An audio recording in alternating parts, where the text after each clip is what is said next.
upon the face of the deep. Said, let there be light. And there was, and God divided the darkness. And God called the light day, and the darkness he called night. And the evening and the morning were the first day. It is Christmas Eve. Borman, Lovell, and Anders circle the moon. It is the greatest voyage of discovery in the history of man, taking them 231,000 miles from Earth. And their thoughts turn to the creation. And God called the dry land earth, and the gathering together of the waters called he seas. And God saw that it was good.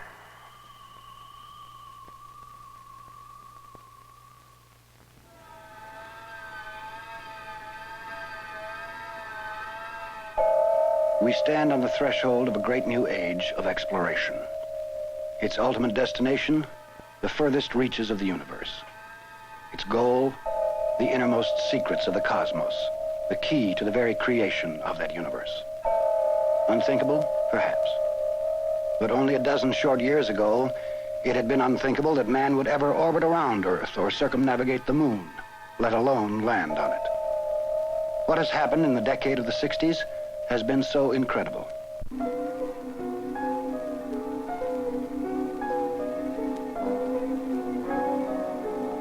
Come with us then and observe the views from space of the Earth and the moon and beyond.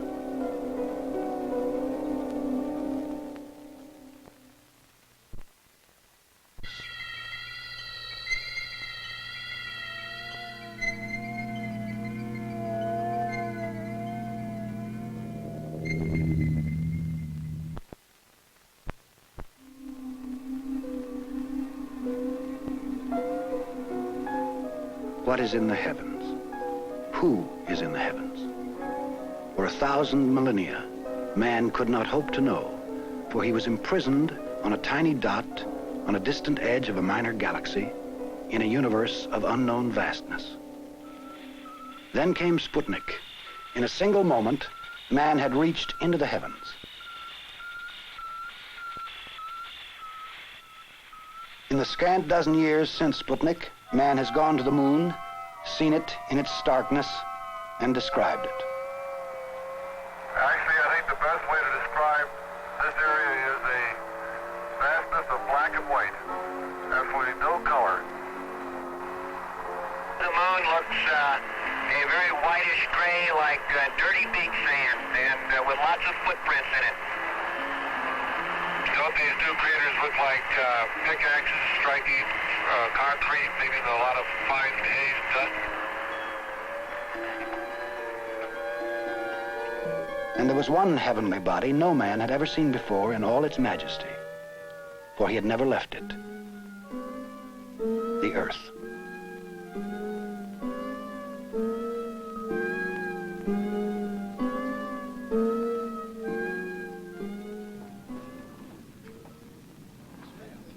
Now that man is preparing to leave his Earth for the solar system, a new breed of explorer is being trained. Scientists.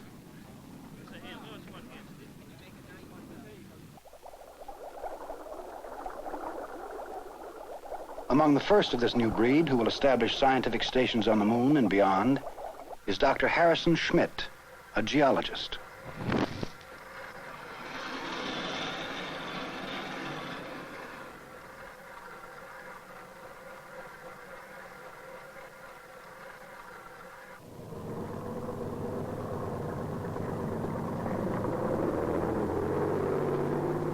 Now, geologist Jack Schmitt awaits the challenge of the moon.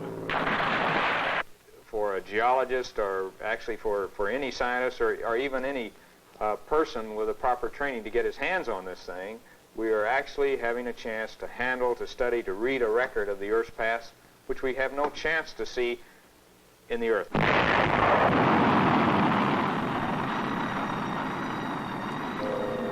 The challenge of space for Americans was voiced in 1961 by President Kennedy.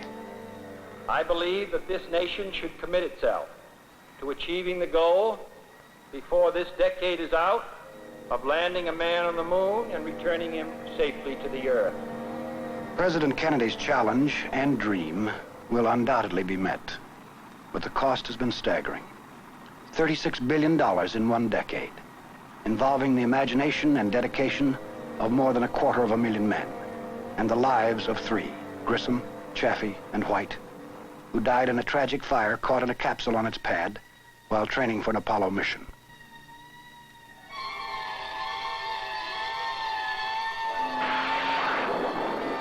From these sacrifices in treasure and blood were to come a new perspective of our Earth and beyond.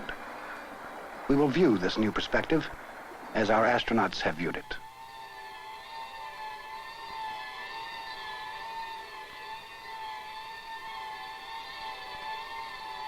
In space, a complete orbit around Earth requires some 90 minutes.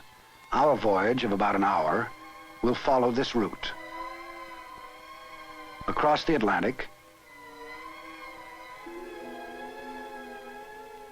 through the Mediterranean Basin and North Africa to the Nile and the Middle East, into Asia at Iran, over India and the Himalayas to China,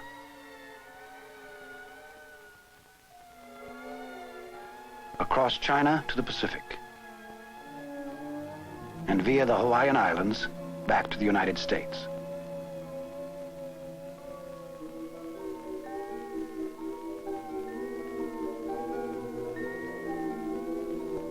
In space, our earthbound concepts have no meaning. Time, night, day, even up and down as we pitch, roll, and yaw.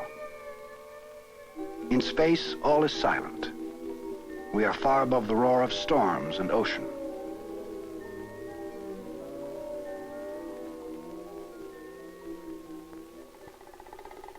We are 60 miles up now. Below, the hazardous, light-colored reefs of the Bahamas, where Columbus searched for his new world in the faith that the earth was round. See how the generations pass, like sand through heaven's blue hourglass.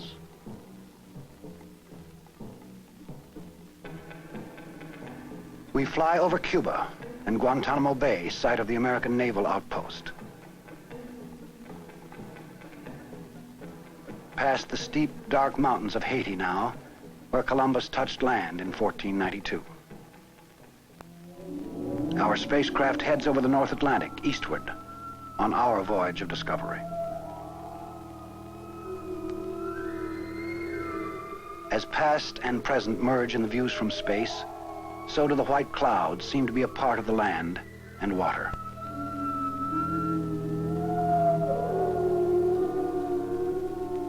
In space, the capsule seems to have expanded. Without gravity, we can float everywhere.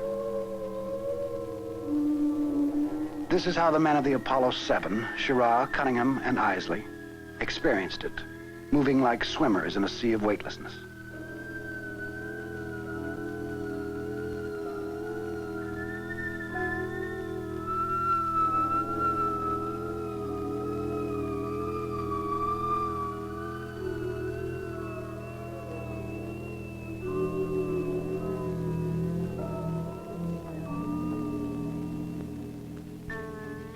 Below, the Canary Islands, once thought to be at the end of the flat world, and ahead, our first continent, Africa.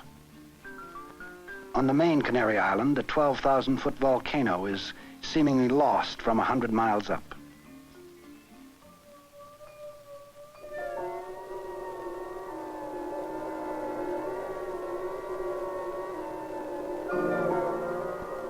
Gibraltar, in a funnel of clouds, gateway to the Mediterranean Sea, with Spain, Portugal, and France on the left, and Italy in the distance. The heartland of Western civilization in a single view, fulfilling a dream of Socrates. We who inhabit the earth dwell like frogs at the bottom of a pool. Only if man could rise above the summit of the air could he behold the true earth.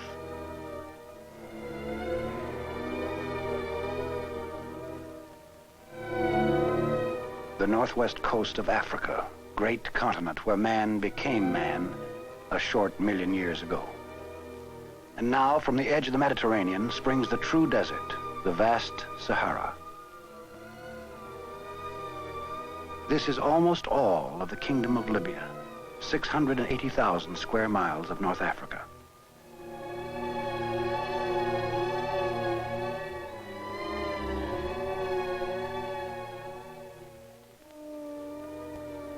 Captain Lovell remembers the Sahara. For miles and miles, that's all you could see were the sand dunes. And the way that the wind had put the dunes in a particular orientation, it was quite an amazing sight.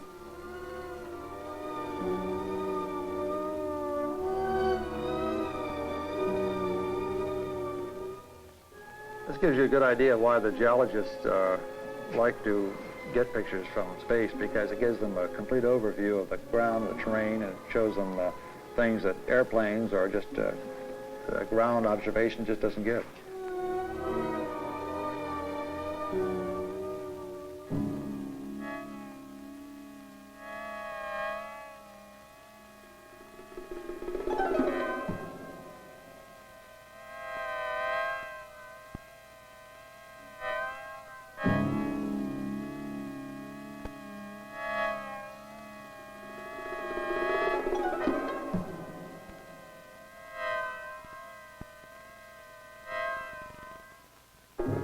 Below, the prize of many conquerors, the vast triangle of the Nile Delta, its lush, irrigated land dark against the desert sands. 90% of the United Arab Republic lives in this maze of branches from the mighty Nile. History has traveled these waterways. Here, Joseph prophesied the 7 fat years and the 7 lean. And here at the river's edge, Moses was found, and from here he fled. Cleopatra and the pharaohs ruled over this delta. Cairo, a gray blotch at the narrowing of the delta. 4 million people live there. Up from Cairo, we can see the Middle East, cradle of 3 religions. In one panoramic view, Egypt on the left, the Sinai Peninsula on the right. Israel, Jordan, Syria, Lebanon, Turkey, and Cyprus.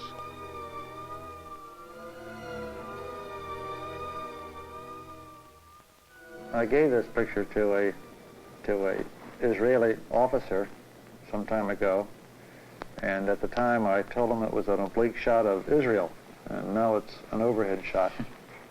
That's right, the real estate has changed hands. The Sinai Peninsula, a wedge of desert between Egypt and the Holy Land. This was the wilderness where the Israelites wandered for 40 years, and where Joseph and Mary took flight into Egypt with the infant Jesus. And now from Cairo, up the historic Nile. Time is a river of passing events, said Marcus Aurelius, and strong is its current.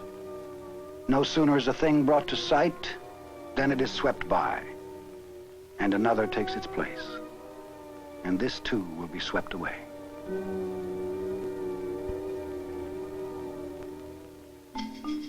Could you believe the Red Sea? The Red Sea? Yeah. Right now, we're viewing the Red Sea. Upside down, you can see Upside down? Well, the spacecraft is upside down, but the world is upside up. Right side up. Along the Red Sea, Africa is on our right and Arabia on our left. Once in a small spot along the coast was the kingdom of Sheba, whose legendary queen traveled for months northward to Jerusalem and King Solomon. From space, most of her route is seen in one glance. But it is more than beauty and history that man's new views from space reveal. From them are coming new visions of what our future can be. At the Department of the Interior in Washington, Gemini, Apollo, and unmanned satellite pictures are being studied to see just how much they can uncover of future sources of raw material and food for man. The director of the Geological Survey's Earth Resources Programs is Dr. William Fisher. You know, we've looked at many, many ways in which space would help us just as a nation. And I'm convinced that the greatest benefit of all will come in the educational field. And I often like to think about this very famous Gemini shot of the Nile Delta. and recall that when I first saw this picture of the Nile Delta, I couldn't help but be struck with the thought, I didn't know it looked that way. The city of Cairo can be easily seen in the lower part, and the major transportation networks throughout the Delta. Of particular interest, however, are the myriad of villages within the Delta that appear as gray spots. On this map, each of these villages has been identified, and there are over 1,000 villages seen in this one picture.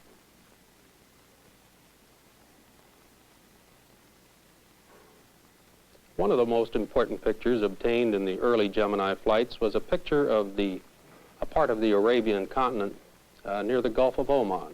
A geologist looked at it, and within a matter of hours, he had created really a very fine geologic map of the area, identifying the different rock types, showing those areas that were covered with drifting sand and would be not amenable really to modern exploration techniques. And by golly, every Gemini photograph that we've looked at has given us information which we think will accelerate our discovery of natural resources. Already, the views from space are revealing things man never saw before.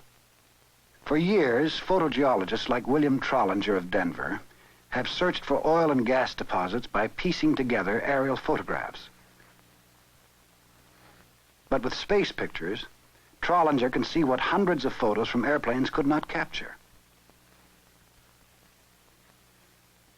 4 pictures made on Gemini and Apollo flights have covered most of a vast area of West Texas and New Mexico known as the Delaware Basin. And surprisingly, traces of the deep substructure can be seen. The Delaware Basin is rich in oil and gas, trapped along underground cracks or fault lines. The basin is set like a tilted dish, most of the fault lines buried miles below, with only the western rim of the rocks above ground, topped by El Capitan Peak. When we first saw the space photographs, we found out that we had been looking through a glass darkly, interpreting all of this collective evidence, this minute detail, which is necessary for any proper geologic investigation. But when we found the space photograph, we found we can see the big picture, the major structures, and how they relate one to the other. It's been said that it can be likened to a fly walking on the face of the Mona Lisa, and it's not until that fly lifts off and looks back till it knows what it's been looking at. Space photographs are becoming another tool in our search for new energy from our own planet. This is just the beginning. For petroleum and natural gas, the value, I believe, will be incalculable. While we're studying the moon and all of the wonders of its surface, I think we need to turn around and take a look back at the Earth. I think the value of space photography is immense. New sources of energy, new sources of food. From this space photo made from Gemini 4 in 1965, a great new promise comes to fishermen along the Florida Keys and better understanding of ocean currents. What has the sweep of the seas to do with feeding the world's growing population? Just watch. That door jammed right there. All right, go on. Hey, George, run there and get some buoy about it. Get on this buoy here. Shrimp processing is the largest seafood industry in the United States. In season, scores of small boats dot the Gulf of Mexico and Atlantic waters, groping with their nets for where shrimp used to be, ought to be, or just might be. It is tough, bone-tiring work, and as the demand for shrimp has grown, methods to increase the supply have failed. Help him there, man. There is a vast area of the Gulf known as Upper Florida Bay, which looks ideal for shrimp to grow in.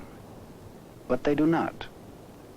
Some said that the waters actually caused baby shrimp to die. One Gemini photograph dispelled the myth, showed how the ocean currents swept baby shrimp from their spawning grounds into Lower Florida Bay, but not into the Upper Bay. Dr. Robert Stevenson of the Bureau of Commercial Fisheries. In this photograph, we see a large eddy, some 45 miles in diameter, which peels the water off from the Florida current into the Florida bays, and by this mechanism, we realized why the shrimp or how they came into the bays. So the view from space revealed that the ocean current was the villain of Upper Florida Bay, and work has now begun towards seeding the upper bay with young shrimp. Pregnant females caught in the fishing grounds are brought to the laboratory where they live until they release their hundreds of thousands of eggs.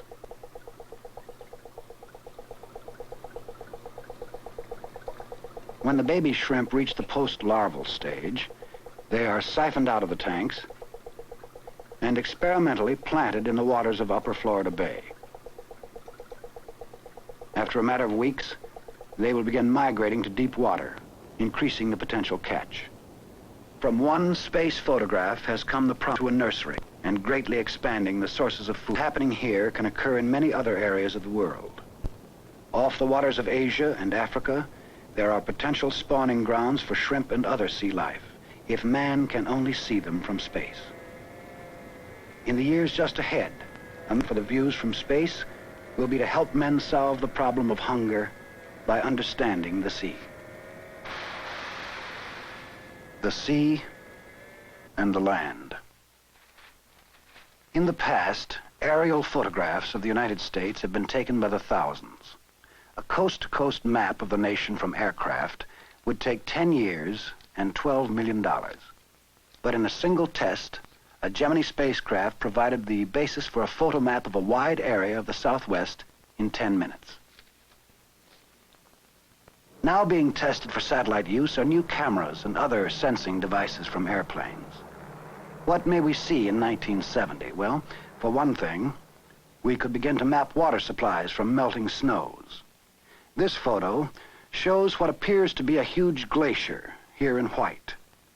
But with infrared photography, much of the glacier proves to be snow-covered vegetation, dark shades. Views like this from space could help provide us with more accurate water estimates. Or look again. Think how a census of crops could benefit an overpopulated world. This photo gives information for such a census. This is a field of cotton, seen on the aircraft's infrared film. Due to poor irrigation, some of the cotton is sickly, providing a smaller yield. Number 1 shows healthy cotton. Number 2 is poorly irrigated. Nothing grows in number 3. A space watch could reduce disaster to crops. This infrared picture shows a wide swath of dead trees at the top, threatening the entire forest. Early warnings could cut the annual $20 billion crop loss in the United States alone. The view from space can be a window against other disasters. This is a part of central China, often ravaged by flood and famine.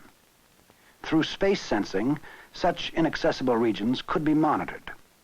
Many details can be made out by experts from this space photograph: the conditions of the roads and railroads, the rivers and flood areas, farms, and erosion. The whole program is really geared to benefit the average citizen of this country and perhaps of other countries as well.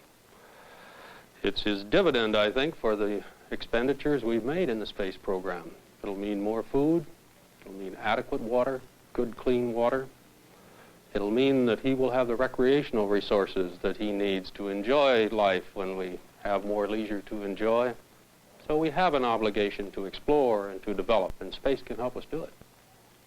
The world lies at our feet, 22,000 miles below. Much of it unknown. Its riches waiting to be discovered with views from space.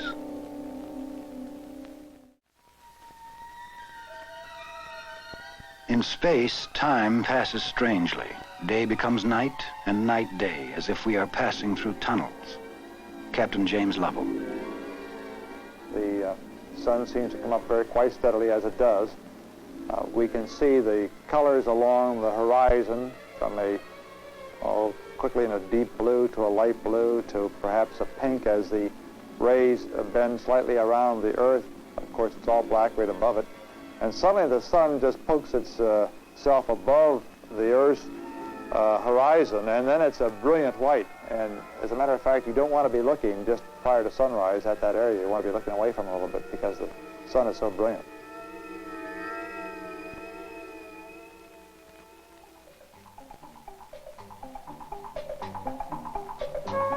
steep mountains of Iran lie beneath us. Hidden behind the mountain barrier are the ruins of one of the great cities of the ancient world, Persepolis, capital of the Persian Empire, destroyed 2,300 years ago.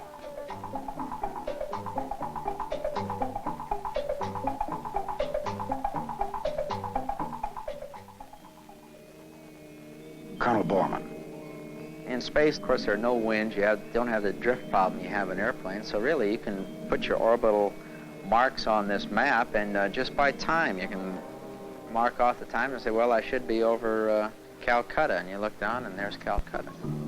Not only Calcutta, but the whole subcontinent of India lies 600 miles below. 1 million square miles from her tropical south to the northern mountains facing Russia and China.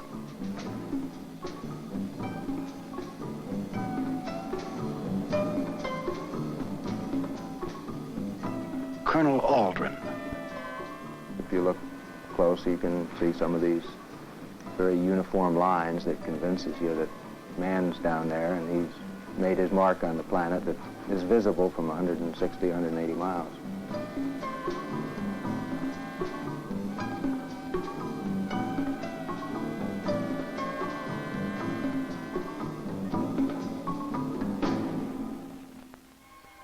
Now the frozen roof of the world, the Himalayas, tallest mountains on Earth, which for centuries have challenged man's endurance, yet insignificant from space. 9 of the world's 12 highest peaks are in this one view. K2, or Mount Godwin-Austen, over 28,000 feet above sea level, lies below. The dark patch in the center is Mount Everest in perpetual winter, 29,000 feet tall, highest mountain on Earth. We're only about 1/2 from our starting in Florida as the spaceman flies. We are crossing from India into Tibet, on our way toward the heartland of central China.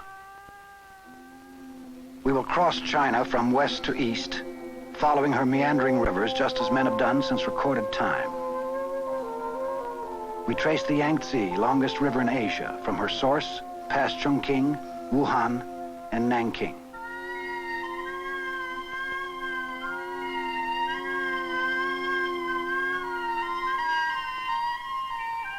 Shanghai in the Yangtze Delta at the upper left. We move freely along the China coast over the ports of Fujian, Hong Kong, and along the Tonkin Gulf toward North Vietnam.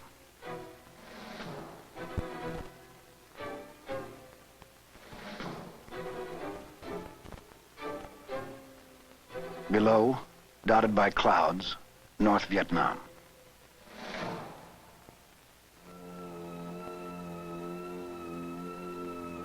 Before 1957, neither man nor anything man-made was in space.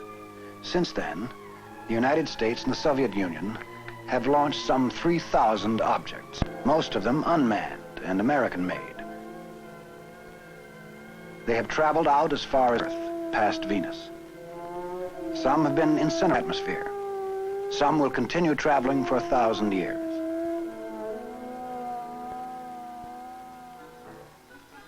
They've looked out and they have looked back, sending to us new knowledge of the Earth's magnetic shield and gravity, the sun's radiation, the composition of the moon, Mars, and Venus.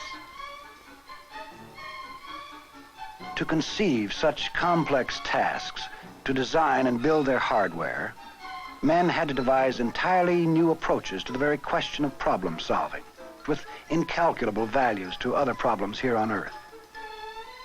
Many innovations have already come from space.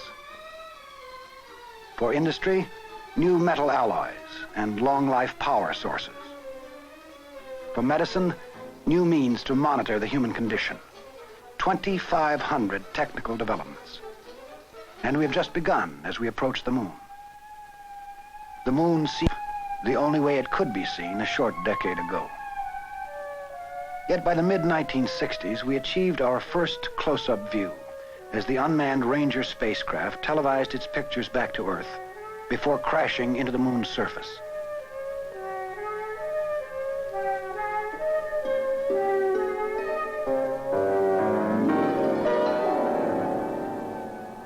Next, a Soviet and then an American vehicle landed softly on the moon and scanned the strange scene. Our surveyor spacecraft televised the surface and dug beneath it. We knew then that the moon could sustain the weight of a future manned spacecraft. Several lunar orbiter satellites then circled the moon, and while searching out the best locations for manned landings, sent back these most dramatic and vivid views of the lunar landscape.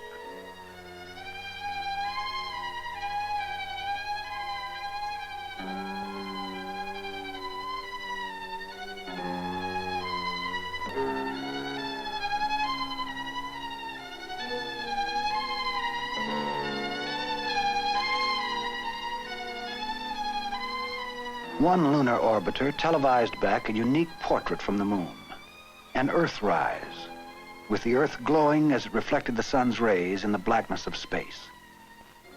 New views of the moon. New views of the Earth. Communications satellites have been carrying telephone and television signals between continents since 1965, and soon some 50 nations will be linked by them. Perhaps the family of spacecraft immediately affecting the greatest number of Americans are the weather satellites. Our various meteorological vehicles keep daily watch on the world's cloud cover, increasing the accuracy of weather forecasting. It is estimated that only 10% more accuracy in predicting weather could save $2.5 billion annually for farmers and industry in the United States.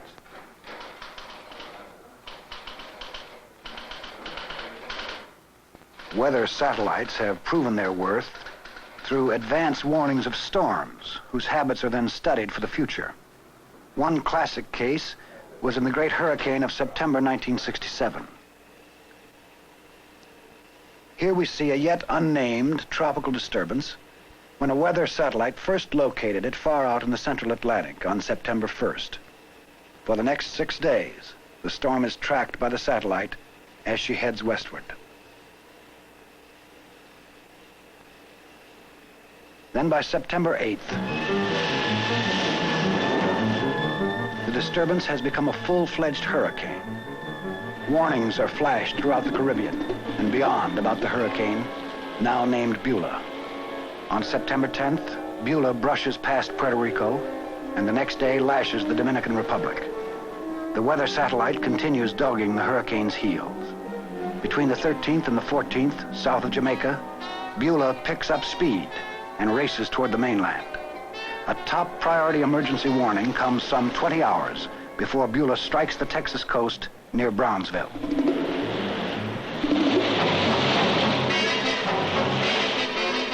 After a 24-hour rampage, the storm moves on, leaving $1 billion in damage and some 300,000 people homeless. Yet the advance warnings have cut the toll in human life to 41. Thanks to the view from space. Other space views are helping provide us with security. ABC News science editor, Jules Bergman. Both Russia and the United States have large and very active space reconnaissance programs with satellites that use both television and film cameras.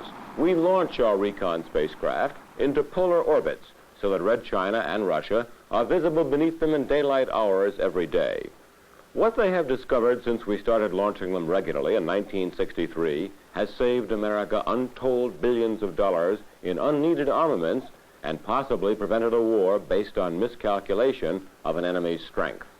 The spy satellites are mostly called SAMOs, for Space and Missile Observation Satellites. They first uncovered Red China's growing nuclear strength. The birth of Russia's new nuclear-powered, missile-equipped submarines was also closely watched. One fantastic picture taken last year, none have ever been released by the way, spotted more Soviet nuclear submarines being built in 1 yard on the Baltic than were being built in all the American shipyards. The alarm bell rang. Russia had a sub that was faster and deeper diving than many of ours. It was found out in time, and faster, deeper diving U.S. subs have now been given the go-ahead. How is this done? As our recon satellites orbit the Earth, quick look shots are recorded on videotape by TV cameras. then broadcast to ground stations in California, Alaska, and elsewhere as the satellite passes overhead. Higher quality pictures are made with film and returned periodically to Earth in camera capsules, which are retro-rocketed out of orbit. This film sequence shows a blazing capsule ejected from a recon satellite. Although these motion pictures show recovery from a satellite other than Samos, the technique is identical. Special aircraft flying out of Hawaii and other Pacific bases search out the camera capsule, which has now released a parachute to slow its descent. Special equipment is put into place behind the plane, ready to snag the capsule. And the recovery is made.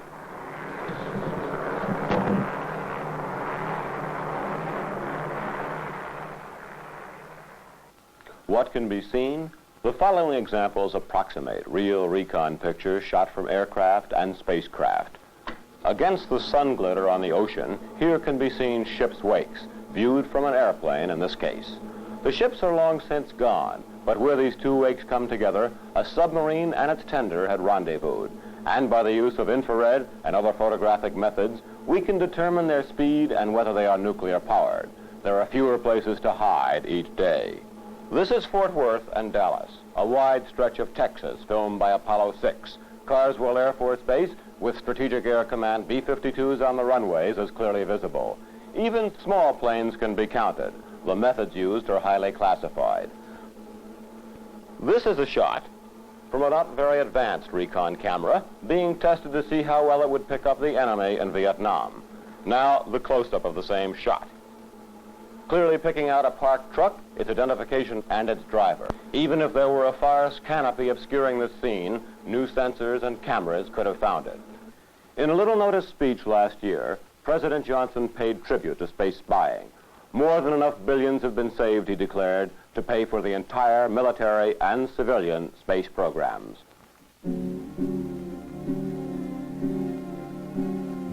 And now, on the last leg of our voyage across the Pacific, we see yet another view from space. Colonel Buzz Aldrin leaves the capsule on EVA, extravehicular activity, in training for flights to the moon. We see what he saw and hear how he felt.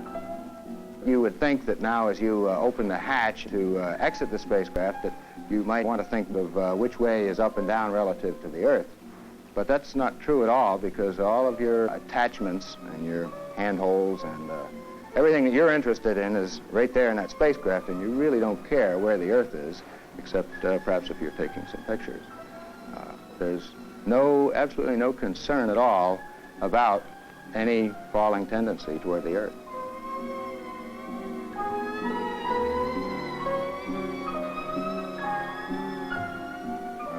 Fantastic is the best way to describe it.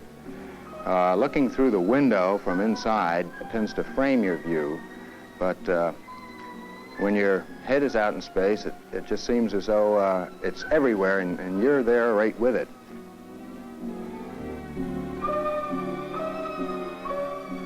The coral atolls of Micronesia, heading toward Hawaii.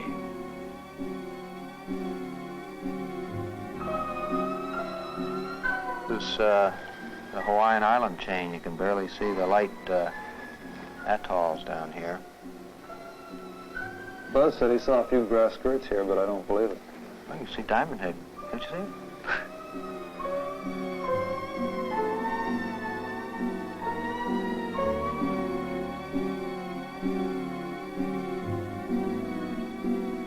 Our EVA ends. We streak toward the United States.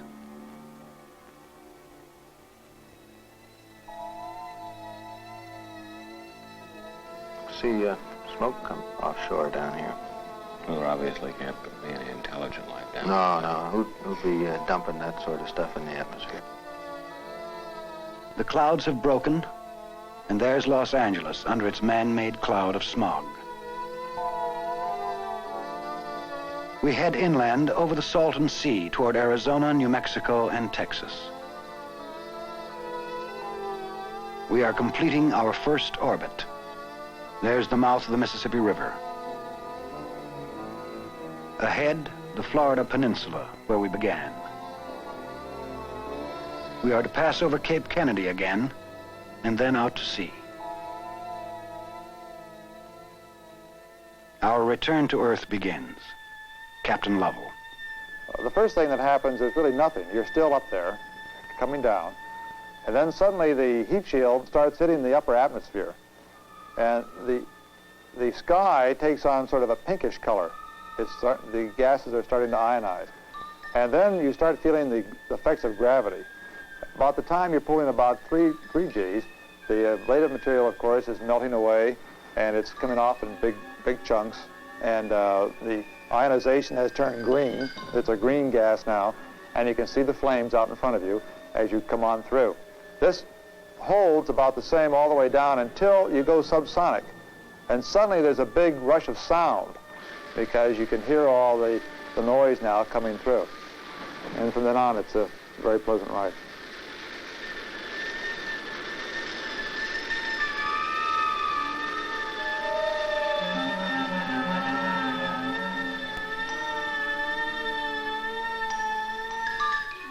At about 10,000 feet, the parachutes open, slowing our return through the atmosphere.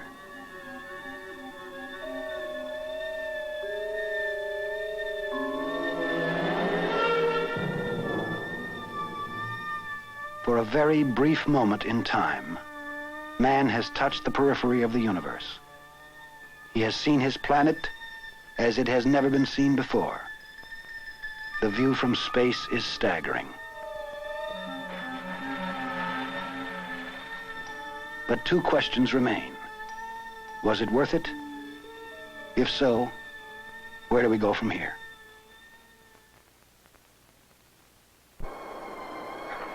No single space project in this period will be more impressive to mankind or more important for the long-range exploration of space. And none will be so difficult or expensive to accomplish. We will meet probably this year. Men are already walking on a simulated surface of the moon. But with all we need to do on Earth, will a trip to the moon have been worth it? Dr. Athelstan Spillhouse, president-elect of the American Association for the Advancement of Science and head of Philadelphia's Franklin Institute. I think that we have to review our priorities on our expenditures of money and see if it isn't more important to spend our money to bring human living in humane surroundings and human values to the people who are on Earth before we go overboard on programs out in space. And I think that this can be as great an exciting experiment to try to abolish the misery of our poor, and particularly the blacks, as exploring space. But I would not want us ever to get to the point where we spent everything on the immediate problems and didn't look to the future, not only in space, but in basic research and in the things that are also necessary for people. Dr. Wilmot Hess, director of NASA's Science and Applications Division. The question of what do you do after you have gone to the moon, the first thing I would say is you go to the moon a second time. You are given the opportunity of understanding another major body in the solar system, and in doing that, probably to understand something about the origin of the solar system and something about other objects in the solar system. I don't know how to put a price tag on that, and I'm sure to the people who are strongly interested in this area, they would say that the program was worth that. Dr. Bruce Murray, chairman of the Department of Planetary Sciences at the California Institute of Technology. That part's all for free. It's very tough to say where should we go after the moon. A lot of people are worried about this. Some would like to use these big boosters and do very big things, like send a man to Mars. I think a more sober view, as well as a more economic one, would say that man's role in space after Apollo should be on his own merits. If he's that important to the operation of a complicated instrument system, then fine, we'll pay the penalty in weight and in survivable equipment for him. If, on the other hand, he can be really just nothing but a passenger or maybe even a basket case, we don't want it. The most exciting missions of the 70s and 80s, I think, the ones I think that the history books will be writing about, are the first close-up looks at the more distant planets. We've had a close-up look at Mars, enormously surprising discovery of the fact that it looks like the moon rather than the Earth, and that all our previous ideas were wrong, were filled with misconception. I think the same thing will happen if we get a close-up look at Mercury. A close-up look at Jupiter, which is such an enormous thing, can't help but be exciting. The satellites of Jupiter, which are as big as the moon itself, are totally unknown.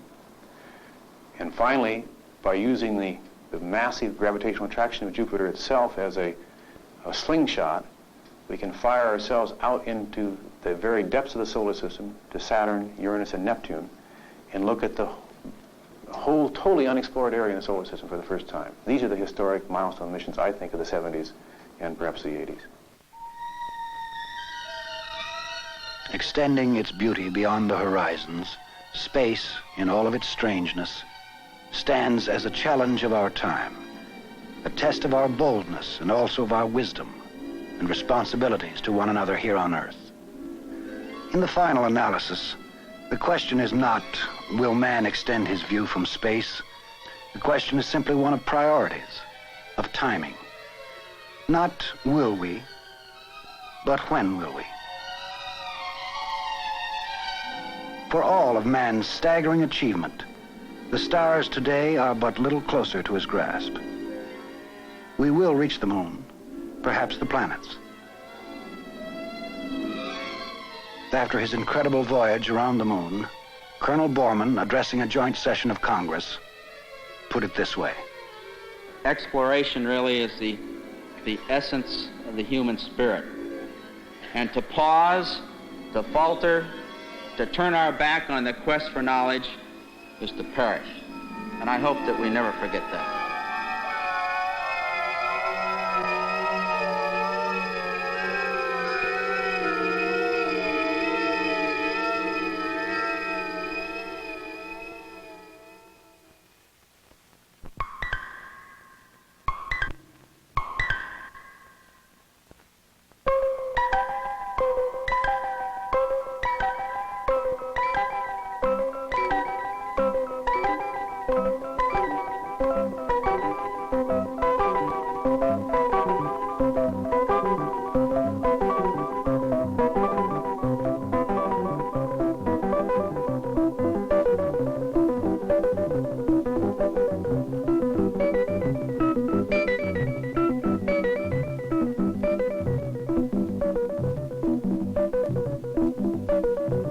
This has been a presentation of ABC News.